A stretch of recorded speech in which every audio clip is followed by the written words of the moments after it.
예레미야 7장 1절로 15절 말씀을 드리겠습니다.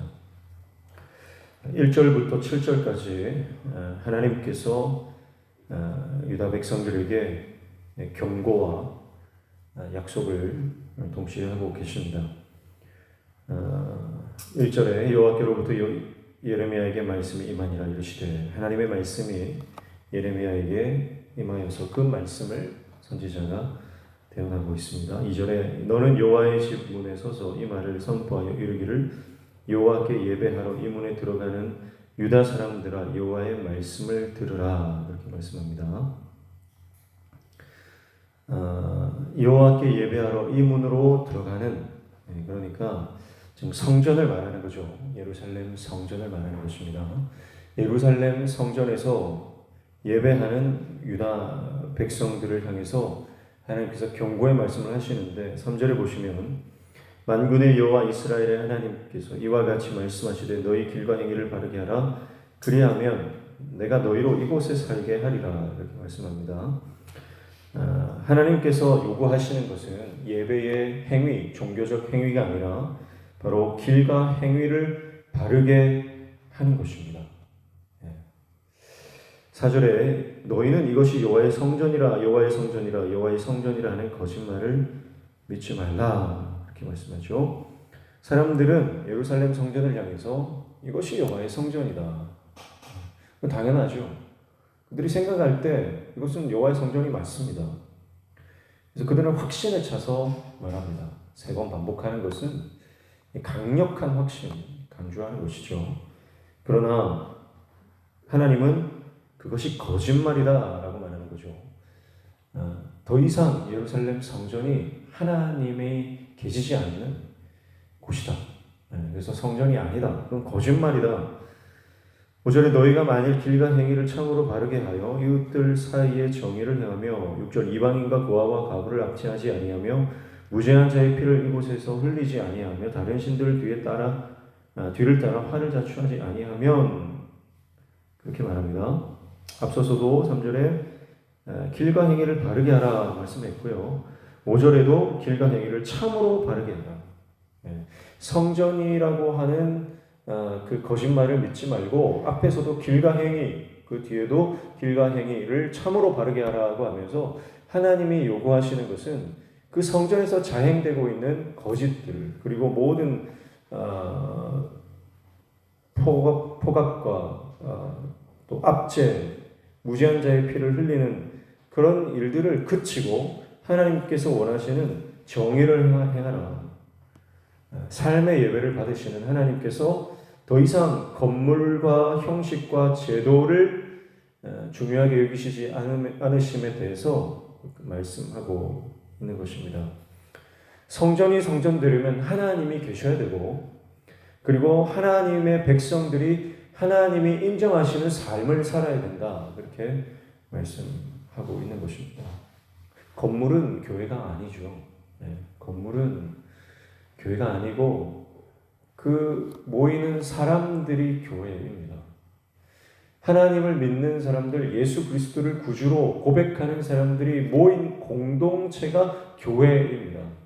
그래서 지금 이스라엘 백성들은 화려하고 웅장한 성전, 건물이 있지만, 그러나 그 안에는 하나님도 없고 하나님께서 원하시는 삶의 모습도 전혀 찾아볼 수가 없습니다. 그러니까 그곳은 더 이상 성전이라고 부를 수 없는 거예요. 그러나 이 문을 드나드는 모든 사람들, 그리고 당시의 종교 지도자들, 그 사람들은 이곳이 하나님의 성전이라고 끝까지 굳게 믿고 있는 것입니다.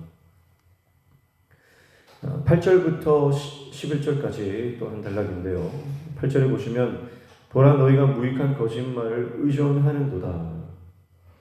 하나님의 길을 따르지 않고요, 그 종교적인 거칠의 겉모습에 지금 속고 있는 것입니다. 9절 너희가 도둑질하며 살인하며 간음하며 거짓 맹세하며 바알에게 분향하며 너희가 알지 못하는 다른 신들을 따르면서, 그렇게 말하죠. 온갖 도둑질과 살인과 간음과 거짓 맹세와 바알 분향이 벌어지는 공간, 그게 지금 성전의 실체입니다. 그래서 고발하는 거죠. 거기 어떻게 하나님이 계시겠냐는 거예요. 10절 내 이름으로 일컬음을 받는 이 집에 들어와서 내 앞에 서서 말하기를 우리가 구원을 얻었나이다 하느냐 이는 모든 가증한 일을 행하려 함이로다. 하나님 보실 때는요 가증한 일들입니다.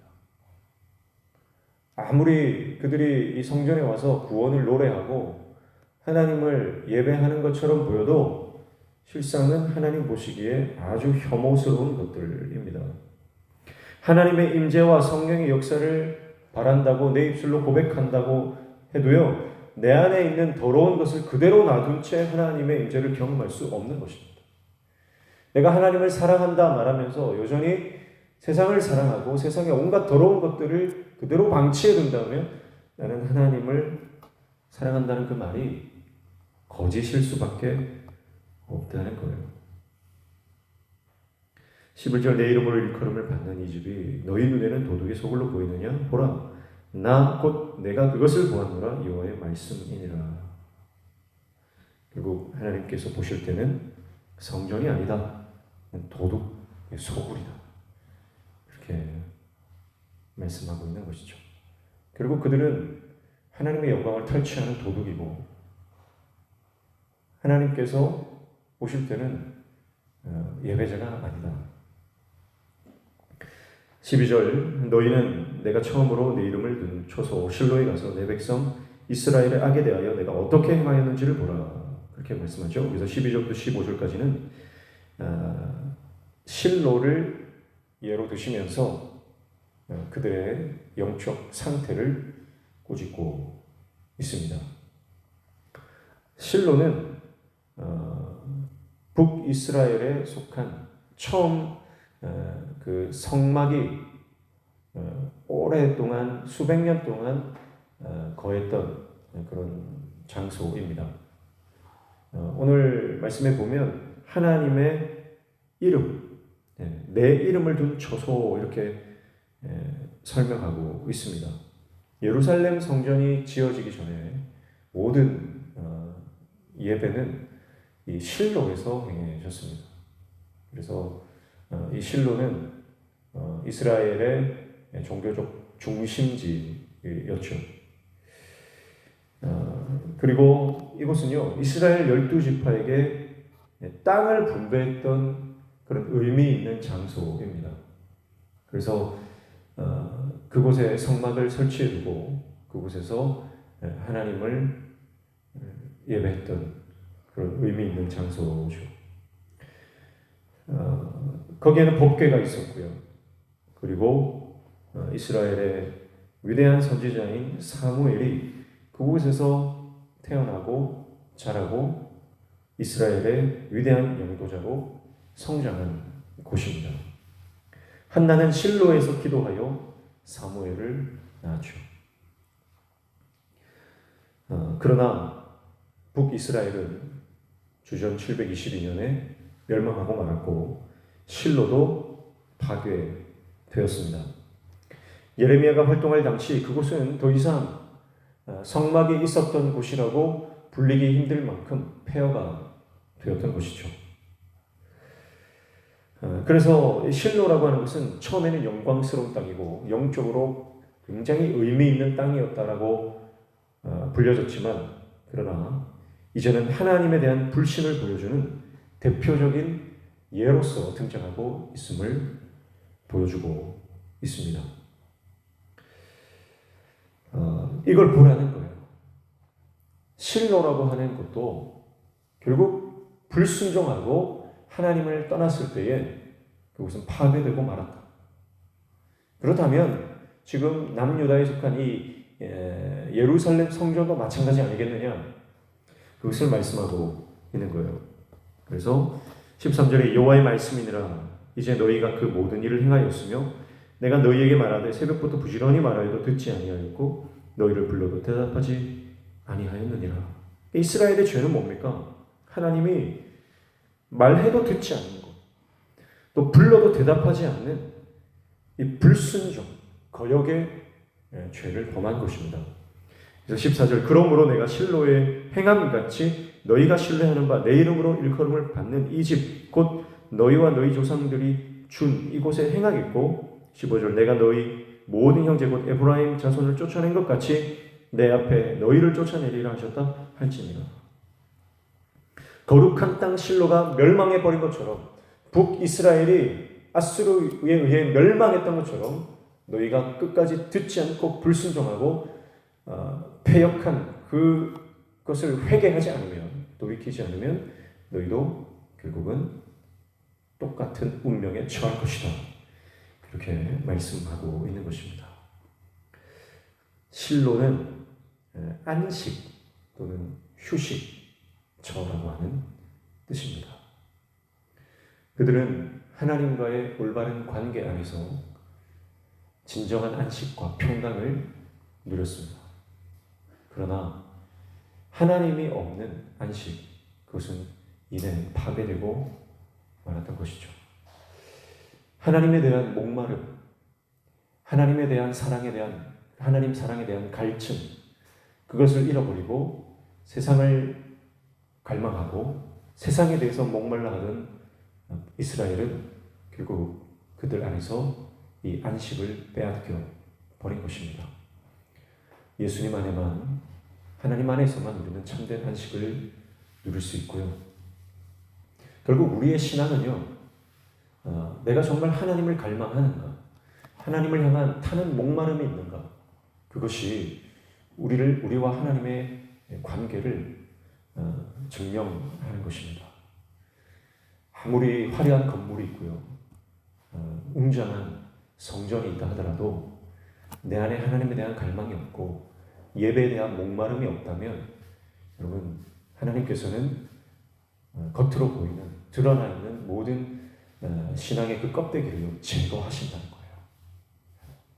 지금 우리 안에 회복해야 하는 것은, 우리가 지금 회복시켜야 하는 것은 바로 예배에 대한 타는 목마름인 줄로 믿습니다.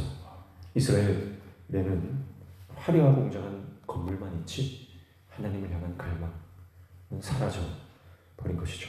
그래서 그 결과는 바로 안식을 빼앗겨버린 실로를 더 이상 다시는 찾을 수 없는, 파괴되어 버린 실로와 같이 예루살렘 성전도 파괴되고 말 것이다. 그것을 경고하고 있습니다.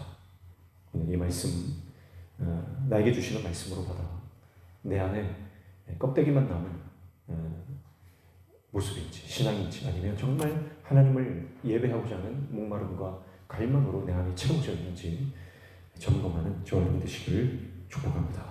기도하겠습니다. 하나님 아버지, 주님이 계시지 않으면, 하나님이 계시지 않으면 그것은 껍데기요 겉포장에 불과합니다. 하나님이 계셔야 성전이고 하나님이 인정하는 삶이 있어야 참 예배자일진데, 하나님, 우리의 삶이 거짓된 삶이 되지 않게 하시고 하나님 앞에 신실함으로 하나님 앞에 온전한 예배자로 설 수 있도록 우리 가운데 예배의 영을 부어 주시옵소서. 오늘도 이 아침에 주님 앞에 나와 간구하며 기도하는 우리의 기도의 제목들, 간구하는 부르짖음을 들어 응답하여 주시고 우리 삶의 모든 막힌 문들이 열려지며 손으로 하는 모든 일들이 형통하게 이루어지는 놀라운 복을 허락하여 주시옵소서. 예수님의 이름으로 기도하옵나이다.